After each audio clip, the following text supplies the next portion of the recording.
नमस्कार दोस्तों, आज मैं आपके लिए एक बेहद इंटरेस्टिंग टॉपिक लेकर आया हूं। आई एम श्योर आप में से कई लोग जानना चाहते हैं कि अगर पेट्रोल और डीजल को जीएसटी के अंदर इंक्लूड किया जाएगा तो इस केस में यहां पर पेट्रोल डीजल का कितना प्राइस कम हो सकता है, क्या इफेक्ट आएगा, सरकार का जो रेवेन्यू है वो कितना लॉस होगा। ये काफी ज्यादा चर्चा होने लगी है। स्पेशली आपको पता है कि जो पेट्रोल डीजल के प्राइसेस हैं 100 रुपए के आसपास पहुंच चुके हैं, कुछ राज्यों में तो 100 को भी यहां पर क्रॉस कर चुका है। और यहां पर मैं आपको बता दूं कि ऑलरेडी अभी रिसेंटली कल आप परसों आई थिंक यहां पर ओपेक प्लस की बैठक हुई थी और इसके अंदर डिसाइड किया गया कि जो प्रोडक्शन कट चल रहा है वो लगातार जारी रहेगा। अब आप समझिए, प्रोडक्शन कट करने का मतलब क्या है कि सप्लाई कम हो रही है एक तरह से, लेकिन डिमांड यहां पर वापस बढ़ते जा रही है। तो इसका मतलब क्या है कि क्रूड ऑयल के प्राइसेस लगातार आपको बढ़ते हुए देखने को मिलेंगे। तो यहां पर क्या सरकार जीएसटी के अंदर इसको लेकर आएगी, क्योंकि अल्टीमेटली ये जो डिसीजन है वो आपका जीएसटी काउंसिल के द्वारा लिया जाना है, लेकिन यहां पर ओवरऑल पर्सपेक्टिव से जो एनालिसिस है वो एसबीआई के द्वारा किया गया है, स्टेट बैंक ऑफ इंडिया के द्वारा। तो उसी रिपोर्ट को हम यहां पर रेफर करने की कोशिश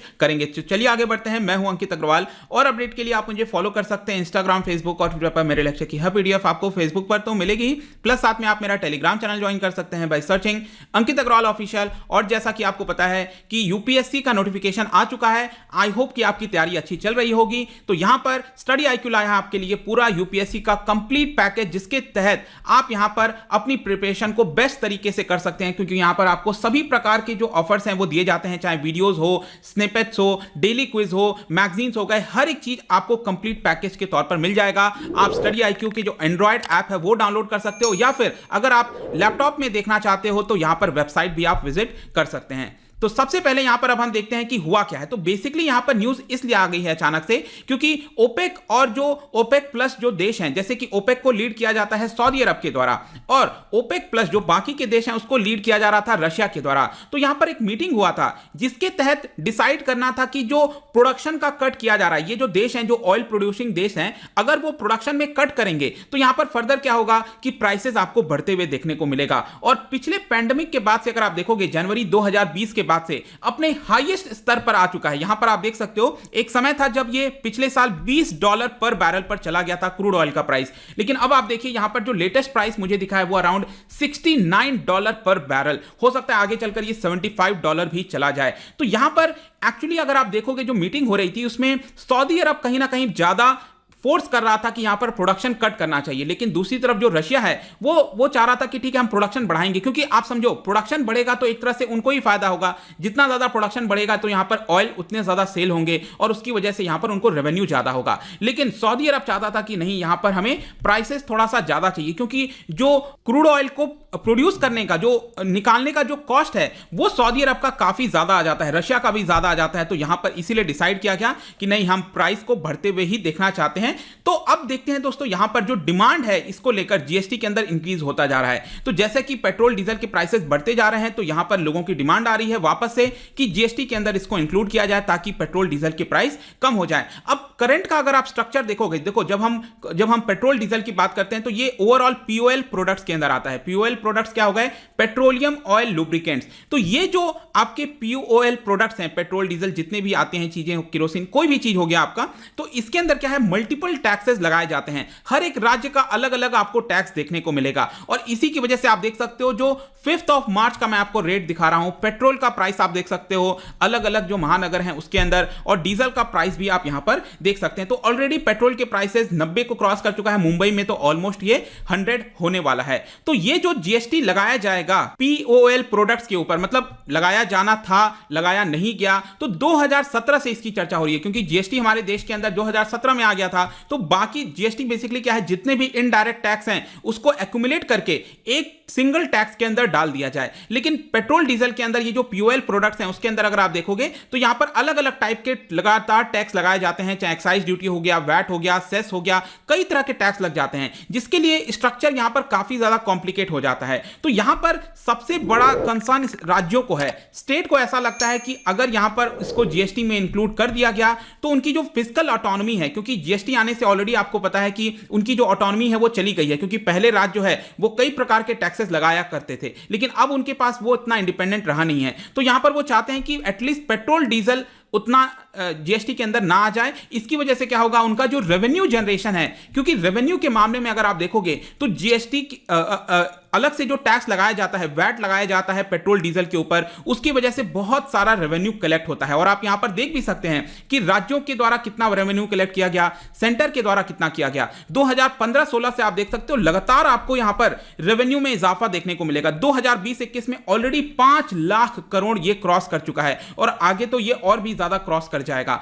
तो आप समझ सकते हैं कि ये एक बहुत बड़ा सोर्स है रेवेन्यू का। कोई भी राज्य ऐसा नहीं चाहेगा कि ऑलरेडी उसकी ऑटोनॉमी चली गई है जीएसटी आने से और फर्दर यहां पर ऐसा हो जाए। लेकिन सपोज अगर हम कहते हैं कि पेट्रोल डीजल जीएसटी में आ गए, बाय चांस सपोज आ गया, तो यहां पर इसका क्या फर्क आएगा। तो देखिए, इसके लिए पूरा स्टडी किया गया। जो स्टेट बैंक ऑफ इंडिया की रिसर्च आर्म है उनके द्वारा इसको लेकर स्टडी किया गया कि अगर जीएसटी के अंदर आता है ये, तो यहां पर क्या इंपैक्ट आएगा रेवेन्यू, सरकार के रेवेन्यू के ऊपर। जो पेट्रोल डीजल के प्राइस हैं वो कितना कम हो पाएंगे। तो 4 मार्च को ये जो पूरा रिपोर्ट है वो निकाला गया था।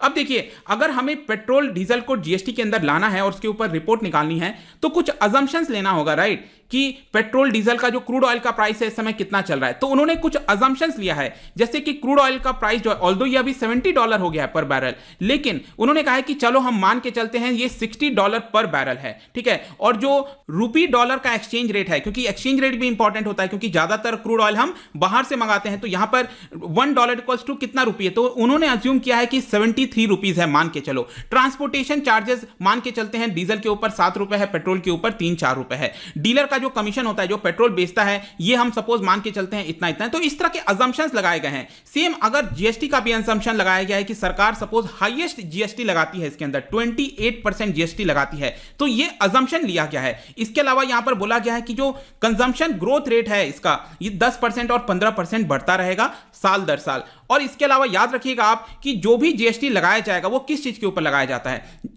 क्रूड ऑयल के ऊपर जीएसटी नहीं लगता है। क्रूड ऑयल प्लस यहां पर जो ट्रांसपोर्टेशन चार्ज हो गया, डीलर कमीशन हो गया, जब ये टोटल हो जाता है उसके ऊपर जीएसटी लगता है। तो ये भी आपको यहां पर ध्यान रखना है। तो ये सारी चीजें जो अजम्पशन है, अगर इसको हम मान के चलें तो यहां पर एसबीआई के रिपोर्ट में बोला गया है कि पेट्रोल का प्राइस आप देख सकते हो, ये करीब 75 रुपीज निकल के आएगा। अभी जो इस समय 95 को भी क्रॉस कर चुका है, ये हो जाएगा डायरेक्टली 75 रुपीज और डीजल का प्राइस हो जाएगा 68 रुपीज।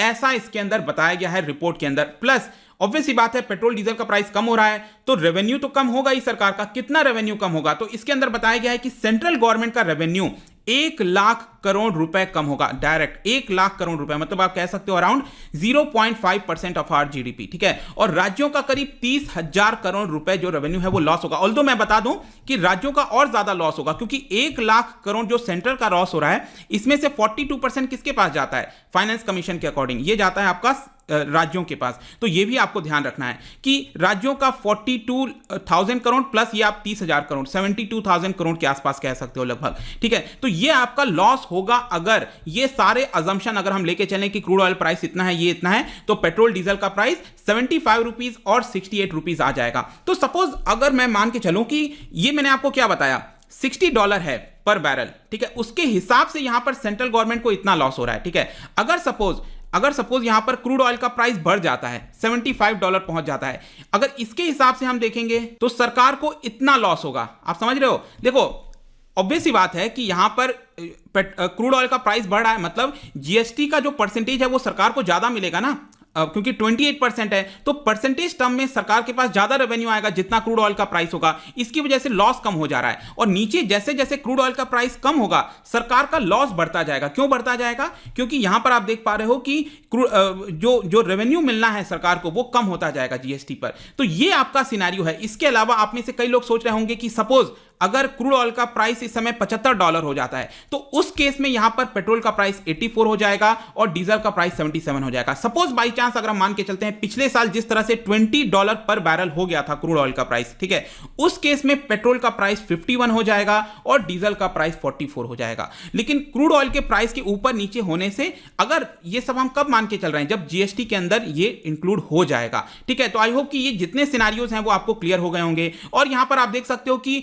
राज्यों को इस समय अगर आप देखेंगे, अलग अलग राज्यों को, आंध्र प्रदेश, असम, दिल्ली, जिसका भी आप देखना चाहते हो कि इनको कितना रेवेन्यू होता है, अभी के लिए जीएसटी में अगर हम इंक्लूड में ना करें तो अभी के लिए इनके पास इतना रेवेन्यू होता है, आप देख सकते हो। सबसे ज्यादा आप देख पाओगे यहां पर जैसे गुजरात हो गया, असम हो गया, ठीक है, जम्मू कश्मीर, कर्नाटक हो गया, इतना रेवेन्यू होता है। महाराष्ट्र का आप देख सकते हो, तमिलनाडु को इतना है, ठीक है, उत्तर प्रदेश आप देख सकते हैं, महाराष्ट्र का भी इतना हुआ है करीब 2020-21 में। तो रेवेन्यू ऊपर नीचे आपका होता रहता है। लेकिन ये आप पर्टिकुलर जो भारत का नक्शा है इसके अंदर देखिए, आपको समझ में आ रहा होगा कि इसके तहत कौन से राज्य को सबसे ज्यादा लाभ पहुंचेगा और कौन से राज्य को सबसे ज्यादा नुकसान पहुंचेगा। कब? जब अगर पेट्रोल डीजल अगर हम जीएसटी के अंदर इंक्लूड कर देंगे तो कुछ राज्य ऐसे हैं जिनको फायदा होगा और कुछ राज्य ऐसे हैं जिनको लॉस होगा। फॉर एग्जांपल मैं आपको बताता हूं, जो रेड कलर में आप देख रहे हो इनको लॉस होगा। जैसे कि महाराष्ट्र को सबसे ज्यादा लॉस होगा, इसका करीब 10,000 करोड़ रुपए का लॉस होगा अगर पेट्रोल डीजल को जीएसटी में लाया जाता है। लेकिन सबसे ज्यादा फायदा मैं आपको बता दूं यह होने वाला है उत्तर प्रदेश को, करीब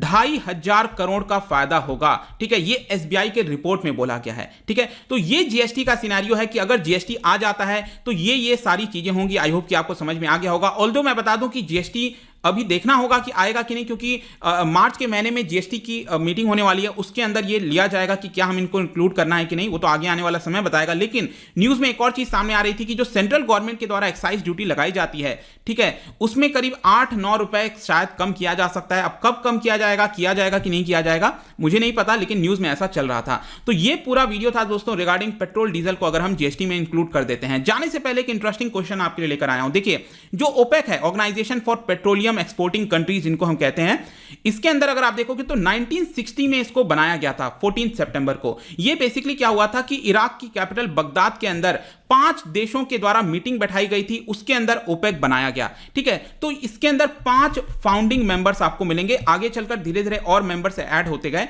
क्या आप मुझे बता सकते हो कि वो 5 में से कौन सा मेंबर नहीं है? ठीक है, आपको बताना है कौन सा इसमें फाउंडिंग मेंबर नहीं है। इसका जो राइट आंसर है मैं हमेशा की तरह अपने इंस्टाग्राम पर तो डालूंगा। अगर आप इंस्टा पे नहीं हो कोई बात नहीं, टेलीग्राम से ले सकते हैं। मैं कई सारे एमसीक्यूज यहां पर डालता रहता हूं स्टोरीज के फॉर्म में, आप जाकर प्ले कर सकते हो। अगर आप मुझसे इकोनॉमी पढ़ना चाहते हैं, कोई भी कोर्स परचेस करना चाहते हैं, स्टडी IQ ऐप पर जा सकते हैं। आई होप की वीडियो आपको पसंद आया होगा। मिलता हूं आपसे next time. Till then, thank you very much, see you soon.